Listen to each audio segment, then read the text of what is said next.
नमस्कार मित्रांनो, welcome to S class education. आज आपण एक वैचारिक निबंध पाहतोय, तो म्हणजे आजच्या आधुनिक भारताला सत्य व अहिंसा या मूल्यांची गरज। आता ती गरज आहे की गरज नाही आहे, असेल तर का आहे आणि नसेल तर का नाही आहे, याच्यावरती आपल्याला विचार याच्यामध्ये मांडायचा आहे। अर्थात तुम्हाला सत्य आणि अहिंसा ही मूल्य वाचून कळलंच असेल की या निबंधामध्ये राष्ट्रपिता महात्मा गांधी यांचा उल्लेख होणार आहेच आणि त्यांच्याच बाजूने आपण हा निबंध लिहिण्याचा प्रयत्न करणार आहोत। अर्थात आपले विचार पण त्याच्यामध्ये असणार आहेत। माझा भारत देश महान आहे, मला माझ्या भारत देशाचा अभिमान आहे। पण आपली मातृभूमी 150 वर्ष इंग्रजांच्या गुलामगिरीमध्ये होती।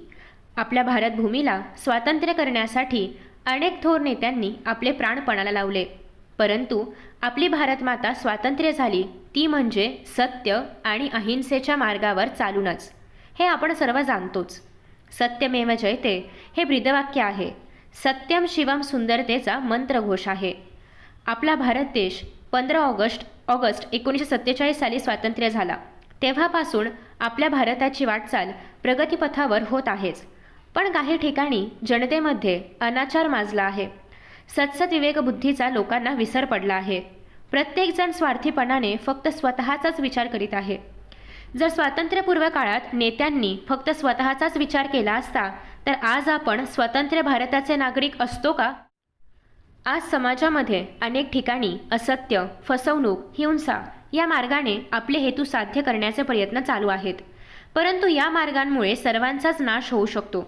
म्हणून महात्मा गांधींनी सांगितल्याप्रमाणे सत्य व अहिंसा हेच मार्ग मानवाला सन्मान प्राप्त करून देऊ शकतात आणि म्हणूनच आजच्या या युगामध्ये किंवा आधुनिक काळामध्ये भारताला सत्य व अहिंसा या मूल्यांची गरज आहे। आणि इथून आता आपण आपल्या निबंधाला सुरुवात करतोय। अहिंसा ही महात्मा गांधीजींनी भारताला दिलेली एक अनमोल देणगी आहे। आजच्या जगात द्वेषच वाढत असेल तर जगात शांतता कशी नांदणार? महात्मा गांधीजी म्हणतात, अहिंसेच्या मार्गाने महाशक्तिशाली ब्रिटिशांचा अंत होऊ शकतो, तर अहिंसेच्या मार्गाने सामाजिक क्रांती का नाही होऊ शकत? सर्वांनीच जर सत्य व अहिंसा हे गुण अंगीकारले तर देशामध्ये आतंकवाद, दहशत, चोरी, लूट यांसारखे गुन्हे घडणारच नाहीत। व्यक्ती आणि समाजामध्ये सत्ता आणि संपत्तीची लालसा वाढलेली आहे।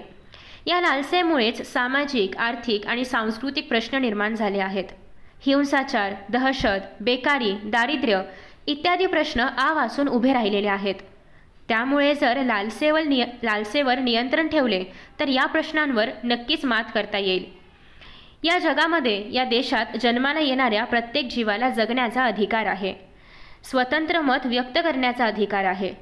काही वेळेस श्रीमंतांकडून गरिबांचे शोषण केले जाते, गरिबांना हलक्या दर्जाची वागणूक दिली जाते आणि त्यामुळे समाजामध्ये उच्च नीच असे भेद पडतात।